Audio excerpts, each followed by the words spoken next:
गल सुन लो वे तख्त वालियो, ज़ालिम ढाडे वक्त वालियो। गल सुन लो वे तख्त वालियो, ज़ालिम ढाडे वक्त वालियो। मुट्ठी विच कानून वालियो, मूंह नूं लगे खून वालियो। ए लोकां ने रत च सिंजी एदां सुकनी वेल नहीं होए। मैं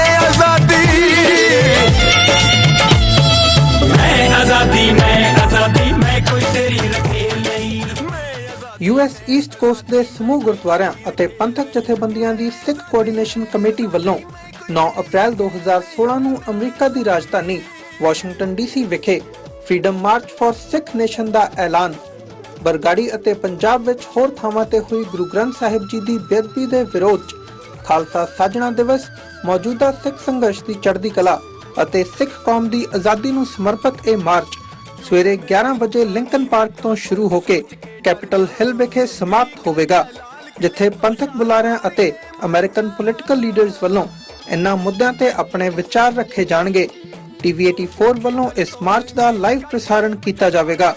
ਦੁਨੀਆ ਸਾਹਮਣੇ ਇੱਕ ਮੁੱਠਤਾ ਦਾ ਪ੍ਰਗਟਾਵਾ ਕਰਨ ਲਈ ਸਮੂਹ ਸਿੱਖ ਪੰਥ ਨੂੰ ਵੱਧ ਚੜ੍ਹ ਕੇ ਇਸ ਮਾਰਚ ਵਿੱਚ ਸ਼ਮੂਲੀਅਤ ਕਰਨ ਦੀ ਅਪੀਲ ਕੀਤੀ ਜਾਂਦੀ ਹੈ। ਵਧੇਰੇ ਜਾਣਕਾਰੀ ਲਈ ਹੇਠ ਲਿਖੇ ਨੰਬਰਾਂ ਤੇ ਸੰਪਰਕ ਕਰੋ।